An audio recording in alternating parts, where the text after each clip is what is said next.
Hello there. Today I'm going to be talking about what my favourite game of 2012 was. But before I do that, I just want to briefly talk about the game which came very, very close, my second favourite game of the year. And quite surprisingly, it's not a first-person shooter. It doesn't have extreme amounts of explosions and blood and all that kind of stuff. It's actually the LEGO Lord of the Rings. It took me by surprise actually because I wasn't expecting the game to be that good. But I played through the whole thing recently and I've got to say it actually really surprised me. Really good game. Considering it's, a LEGO franchise, the graphics were fantastic. They've condensed Middle-earth and all three films into this kind of small condensed world where you can run across the whole of Middle-earth, within 30 seconds, but everything was kind of there in its place. I really enjoyed it. It made a change from, the usual blowing stuff up. The puzzles were actually really good, and the way you have to solve puzzles by swapping characters, it was really good, and you obviously control the Fellowship, so you've got 9 characters all together that you can swap independently and use their individual skills. I've seen some reviews in magazines and online, and they criticised the puzzles for being too easy, but it's essentially a kid's game, and there were a couple of times where I was a little bit stumped on puzzles. If you're a fan of the LEGO franchise, I'd say, give it a go. It's a really good game, and even if you're not a fan, it might surprise you as it did me. So, LEGO Lord of the Rings, second favourite game of the year. Number 1 is Far Cry 3. I have reviewed this game already, but it is by far the best game this year. Totally sort of surprised me, really. I played Far Cry 2 and it was a good game, but it had a lot of problems.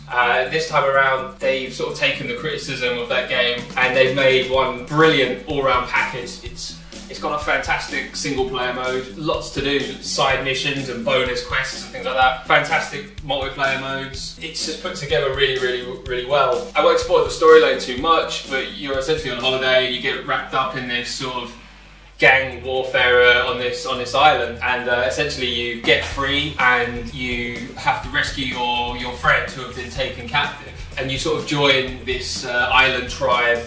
And the more powers and skills you unlock, you get new tattoos on your arm, which shows that you're becoming part of this tribe. And what I really liked about the game was it sort of threw in these crazy sort of moments. For example, there was one where you have to eat a mushroom, but it's a hallucinogenic mushroom, and it takes you on this crazy sort of trippy level where the world around you is dissolving and, there's fire-breathing monsters around you, which is totally against the sort of serious tone of the game. But I really enjoyed those parts. There's a bit in there where you're fighting a boss, and it's this huge, towering, masked god, and it's all in your main character's mind. It's not in the game as part of the storyline, it's in the guy's head, so it kind of works. Little things like that, it's fantastic, and you kind of take part in this liberation of the island where you have to take over sort of outposts. And once you take over an outpost, you can then use that as like a small base where friendly troops will stay nearby. And what this means is that as you're travelling across the area, which is massive, it's the more outposts that you liberate, the safer it gets for you to travel, because there's less bad guys driving around and stuff like that. And being on an island, there's this sort of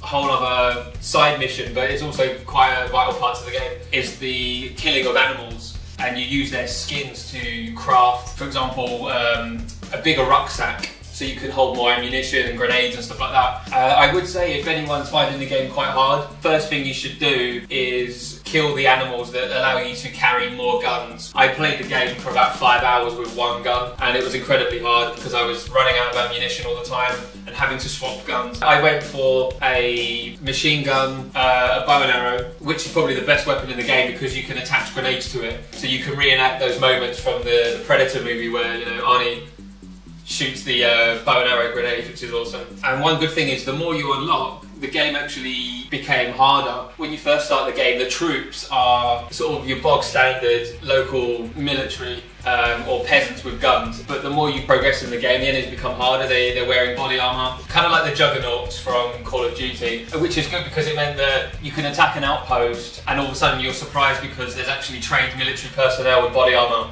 and stuff like that with mounted machine guns, and it means you have to take a different approach rather than running in, shooting and blowing everything up. You kind of have to sneak around, maybe use your bow and arrow to take out a distant enemy silently. The way you can approach the missions is probably the best thing about the game. It allows for a lot of sort of creative freedom. You can throw a Molotov cocktail and burn the area around the outpost to frighten the guys inside, but that also burns trees and therefore your cover. So you do have to kind of think about it. If you haven't got the game yet, you're mad.